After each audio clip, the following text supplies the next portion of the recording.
In the early summer of 1972, the body of a small boy was found beneath a bridge in Fairfax County, Virginia. For decades, he remained nameless. Now that police have his name, they need to figure out how he died, who killed him, and if he was the only victim. Join me on my journey into the case of the boy Fairfax forgot. Today's episode contains discussions of harm against children and may not be suitable for all audiences. Viewer discretion is advised. Virginia is filled with history, hidden secrets, and stories that refuse to be forgotten. Across small towns, winding back roads, and quiet communities, some mysteries remain unsolved, waiting for answers that may never come. Come along as I reopen the files, retrace the evidence, and explore the unanswered questions behind the Commonwealth's most chilling unsolved crimes. Each episode will examine the facts, hear the stories, and shine a light on cases that have gone cold but are far from forgotten. Are you ready to dive into the darkness? I'm your host, Alicia Nicole, and this is Unsolved Virginia.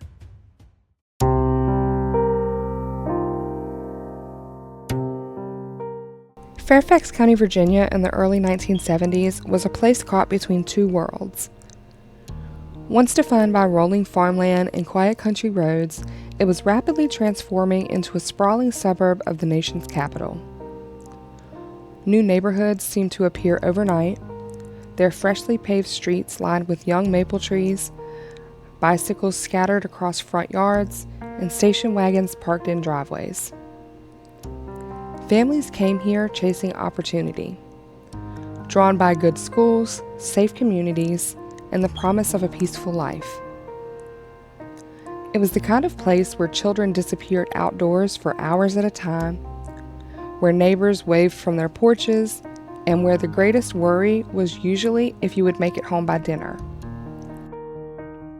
But in the summer of 1972, that sense of security was shattered when a small boy was discovered under circumstances so heartbreaking that they would leave an entire community searching for answers for decades to come. On August 4th, 2025, the Fairfax County Police Department stood before reporters with an announcement more than 5 decades in the making. Through advances in forensic genetic genealogy, investigators had identified one of Virginia's oldest unidentified child homicide victims. For 53 years, detectives had searched for the name of a little boy whose life ended beneath a bridge in Fairfax County during the summer of 1972. The mystery of his identity has finally been solved. His name was Carl Matthew Bryant. Although the identification of Carl Matthew Bryant answered a question that had remained unresolved for more than 50 years, it did not answer what happened to him or why he was killed. Those questions continue to define an investigation that remains active today. To understand how detectives finally restored Carl's identity, it is necessary to return to the beginning, to a quiet stretch of Northern Virginia in the early summer of 1972.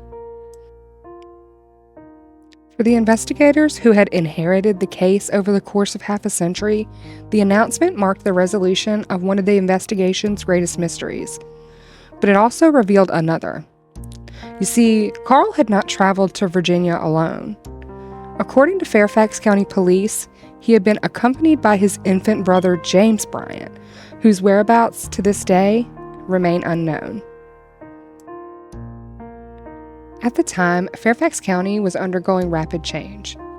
New neighborhoods were spreading outward from Washington, D.C., while older rural roads, wooded creek beds, and historic crossings still marked much of the landscape. One of those places was the old Colchester Road Bridge near Lorton, where the remnants of one of Northern Virginia's earliest colonial settlements met a landscape that, despite the region's growth, remained largely secluded. But on June 13, 1972, that secluded location became the focus of a homicide investigation. Beneath the bridge, near Massey Creek, workers discovered the body of a young child. Fairfax County Police responded to the scene and quickly determined that the death was not accidental. The victim was a small boy, estimated to be around 4 years old. The discovery presented detectives with an immediate challenge unlike most homicide investigations. They did not know who the child was. The autopsy revealed that the child had died from blunt force trauma to the head and that he had suffered severe abuse before his death. He had only been dead for about 24 hours when his body was found, and during the autopsy, it was discovered that he had eaten shortly before his death, and because of the contents of his stomach, investigators believe he had eaten at a restaurant near I-95, although to my knowledge, this is only a theory the investigators have and not a forensic conclusion. Also during the autopsy, the medical examiner preserved a few tiny hair samples that were found on the body. There was no identification with him, and no witnesses came forward to identify him. As investigators began comparing his description against missing child reports from Virginia and surrounding states, they found no report that matched the child they had discovered. In 1972, investigators did not have access to the tools that would later transform criminal investigations.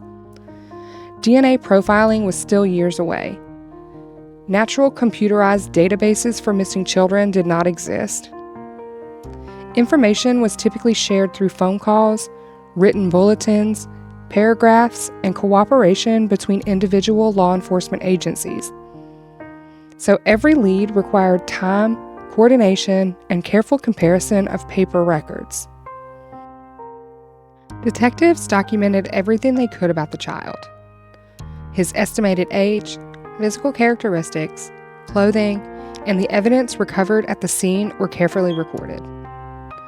The hope was that someone, somewhere, would recognize the description and contact authorities. Yet no one ever did. As days became weeks, investigators widened their search. Agencies throughout the region were contacted. Missing person reports were reviewed and compared. Detectives pursued every available avenue in an effort to learn the child's identity, knowing that without his name, every other aspect of the investigation would be significantly more difficult. In nearly every homicide investigation, identifying the victim provides detectives with a starting point. Family members can establish a timeline. Neighbors may remember recent events. School records, medical records, employment histories, and countless other details help investigators understand a victim's final days. But in this case, none of those paths were available. The child beneath the bridge had no known history, no home, no known family, and no known community searching for him. Despite those obstacles, Fairfax County detectives continued their work.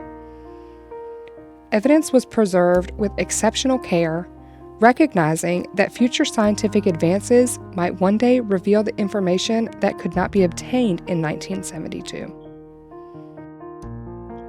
It was a decision that reflected both patience and experience. Cold case investigators often rely on evidence collected decades earlier, trusting that tomorrow's technology may answer questions that today's methods cannot. As the months passed without identification, the investigation gradually slowed. Active leads were exhausted, but the case itself remained open. The unidentified boy found beneath the old Colchester Road Bridge became one of Virginia's enduring cold cases, revisited periodically as forensic science evolved and new investigative techniques emerged. For years, detectives could describe the child only through the evidence they had collected. They could estimate his age, they could document how he had died, but they could not tell the public who he was or where he had come from. Unknown to investigators at the time, those answers lay more than 100 miles to the north in the city of Philadelphia. Publicly available information about Carl's early childhood is almost non-existent, and investigators have intentionally refrained from speculating about aspects of his life that cannot be verified. What is known is that Carl was the older of two brothers. His younger brother, James Bryant, was born several years later and was still an infant during the summer of 1972. According to Fairfax County Police, members of Carl's extended family later recalled that Carl's mother, Vera Bryant, left Philadelphia during 1972 with Carl, baby James, and her boyfriend, James Hedgepath. Relatives believed the group was traveling to Virginia. That recollection, shared decades later during the renewed investigation, would become one of the most significant pieces of information detectives had uncovered. In 1972, however, investigators in Fairfax County knew none of this. They did not know his name. They didn't know he had a younger brother. They didn't know that the answers they were searching for began in a completely different state. They only knew that somewhere, a 4-year-old boy had lost his life and that no one had come forward to tell them who he was. For years, the case remained active, but without new information, it gradually became one of many unsolved homicide investigations carried forward from one generation of detectives to the next. Each investigator inherited the same file, renewed the same evidence, and asked the same questions that had remained unanswered since the summer of 1972. Who was the little boy found beneath the old Colchester Road Bridge? Where did he come from? And who was responsible for his death? Those questions persisted through the 1970s and into the decades that followed. As forensic science advanced, the evidence collected in 1972 was preserved and re-examined. Technologies that had not existed when Carl was found slowly became part of the routine criminal investigations. Fingerprint databases expanded, DNA profiling transformed homicide investigations throughout the United States, and eventually, investigators began using forensic genetic genealogy, a technique capable of identifying unknown individuals by comparing DNA with relatives who had voluntarily submitted samples to public genealogy databases. For cold cases involving unidentified victims, this technology offered something investigators had never possessed before: a realistic opportunity to restore a person's identity, even when no immediate family member has ever reported them missing. Fairfax County detectives decided that Carl's case was one of those that could benefit from these new methods. Working with forensic specialists and genealogists, investigators extracted a DNA profile from evidence that had been preserved for more than 50 years. Rather than searching for an exact match, genealogists began building family trees from distant genetic relatives, tracing generations of family connections in an effort to identify the unknown child. It was meticulous work that required months of research, but piece by piece, family histories began to converge. Eventually, investigators reached a conclusion supported by both genealogical evidence and confirmed through additional investigative work. The unidentified child found beneath the bridge in June of 1972 was Carl Matthew Bryant. Carl was born on May 26, 1968, in Philadelphia, Pennsylvania. At 4 years old, most children are learning their colors, asking endless questions, riding tricycles, carrying stuffed animals everywhere, and beginning to make their first lasting memories. Carl should have been doing those things too. Instead, there are no home videos of Carl laughing in the backyard, no publicly shared stories about his favorite toy, his favorite bedtime story, or what made him smile. No school memories, no birthday photos. and for more than 50 years, investigators didn't even know his name. In many ways, Carl's childhood was stolen twice. First by the person who took his life, and then by the decades of anonymity. Once investigators identified Carl, the investigation was transformed overnight. For the first time, detectives could begin reconstructing Carl's life rather than simply documenting his death. They learned that he had been born in Philadelphia in 1968, and then identified members of his extended family and began interviewing relatives who could hopefully help explain the events leading up to his disappearance. According to Fairfax County police records, those interviews established that Carl had last been seen in 1972 when his mother, Vera Bryant, left Philadelphia accompanied by her boyfriend, James Hedgepath. Traveling with them was Carl's infant brother, James. Relatives told investigators they believed the family was headed towards Virginia. But after that journey, Carl was never seen again. And neither was James.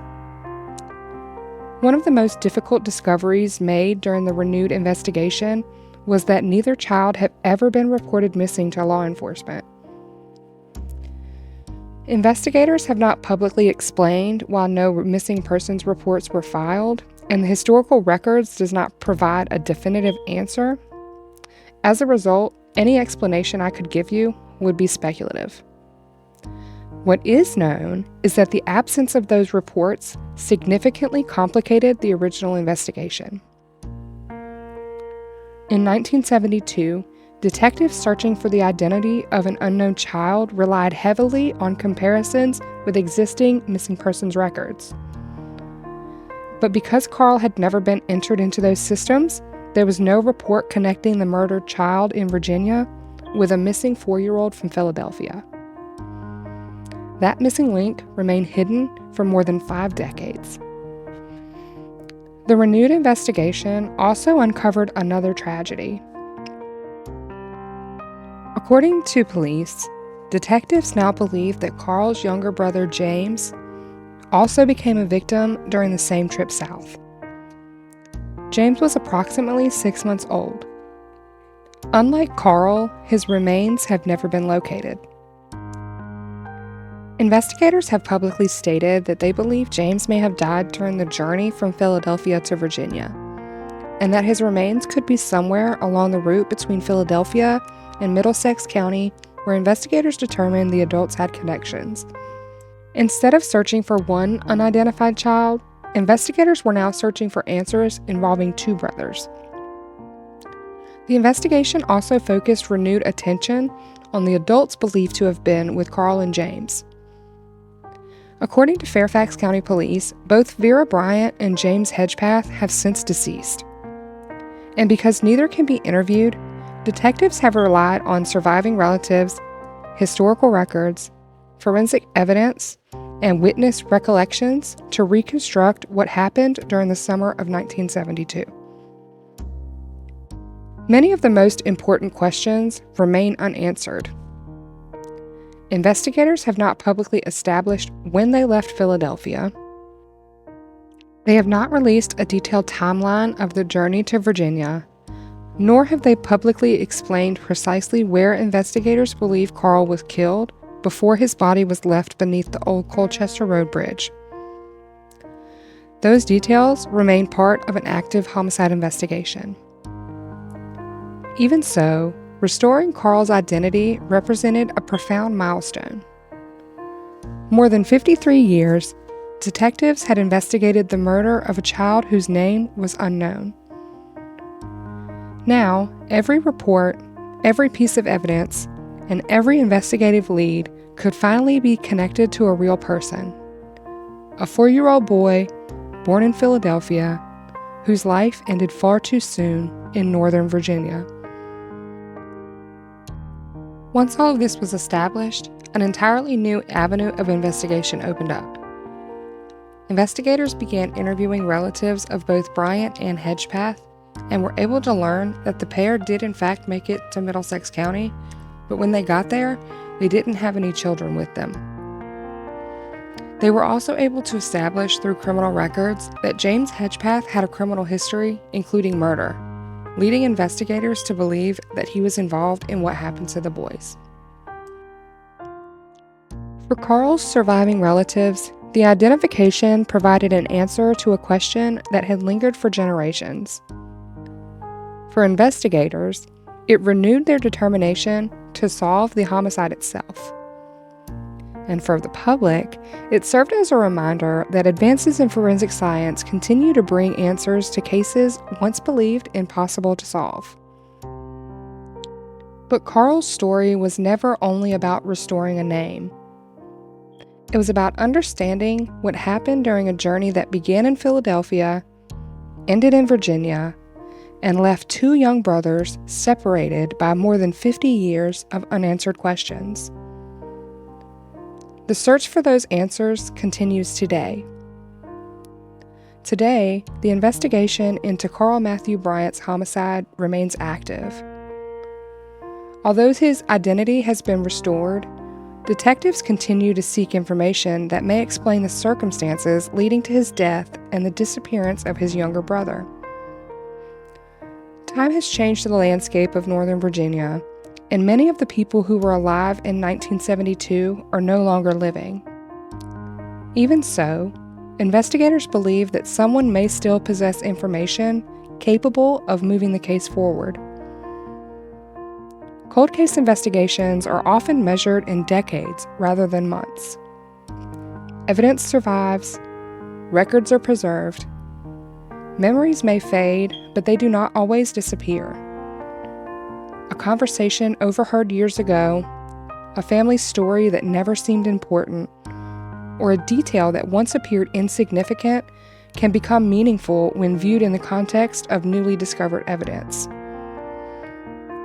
That possibility is one reason detectives continue to ask the public for assistance. Following Carl's identification, Fairfax County released photographs and information about the investigation in hopes that someone would recognize the names, remember the journey, or come forward with information that had never previously reached law enforcement. Investigators emphasized that no piece of information is considered too small. In cold cases, details that seem unrelated at first can sometimes become the key to understanding events that have remained hidden for generations. The renewed investigation has also drawn attention to Carl's younger brother, James. According to Fairfax County Police, James was approximately 6 months old when he traveled from Philadelphia with Carl, their mother, and James Hedgepath in 1972.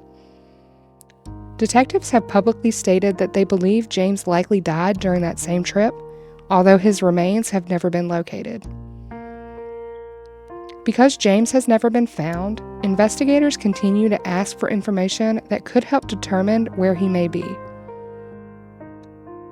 The search for James is now inseparable from the investigation into Carl's homicide. One brother has been identified, the other remains missing.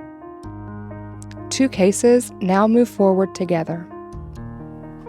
As detectives have revisited the evidence, they have also benefited from something unavailable to the original investigators in 1972. The ability to connect information across jurisdictions more quickly and more comprehensively than ever before. Records that once required weeks or months to compare can now be analyzed in hours. Genealogical research, historical documents, and digital archives have expanded, and the investigative tools available to modern detectives is vastly larger than that in 1972. But it cannot explain every decision, every movement, or every event that occurred during a journey more than 50 years ago. Those answers, if they still exist, remain with the individuals who may not yet realize the significance of what they know. Throughout the history of criminal investigation, some of the most significant breakthroughs have come not from dramatic discoveries, but from ordinary people deciding that it was finally time to speak. In some cases, witnesses have come forward after decades of silence. In others, surviving family members have shared memories that seemed unimportant until investigators explained how they fit into a larger picture. There is no expiration date on the value of truthful information. So that is why the investigation remains open. The investigation of Carl Matthew Bryant was not the conclusion of this story. It was the beginning of a new chapter in the search for justice. For more than half a century, detectives worked to answer the first and most fundamental question in the investigation. Who was the little boy found beneath the old Colchester Road Bridge? Today that question has been answered, but his younger brother James remains missing and the investigation continues. Though cold cases are often described by the length of time they remain unsolved, they are not defined by the passage of time. They are defined by the people whose stories remain unfinished. Every unidentified victim has a name. Every family deserves answers. And every child deserves to be remembered. For more than 53 years, detectives searched for the identity of a little boy beneath a bridge. Advances in forensic genetic genealogy finally answered the question that had remained unanswered since 1972. The child investigators had searched for all those years was Carl Matthew Bryant. His identification restored something that had been missing for more than half a century, but it did not bring the investigation to an end. Carl's homicide remains unsolved, and the investigators continue to seek information about the disappearance of his infant brother James. Fairfax County Police have asked anyone with information about either child to come forward, no matter how insignificant it may seem. Even after the passage of decades, one detail, one memory, or one conversation could help answer questions that have remained unsolved for generations. For 53 years, the world did not know his name. Now it does. His name was Carl Matthew Bryant. Anyone with information about Carl Matthew Bryant or James Bryant is encouraged to contact the Fairfax County Police Department's Major Crimes Bureau at 703-324-7329. Until next time, stay vigilant, stay aware, stay alive. This is Alicia. Thanks for listening.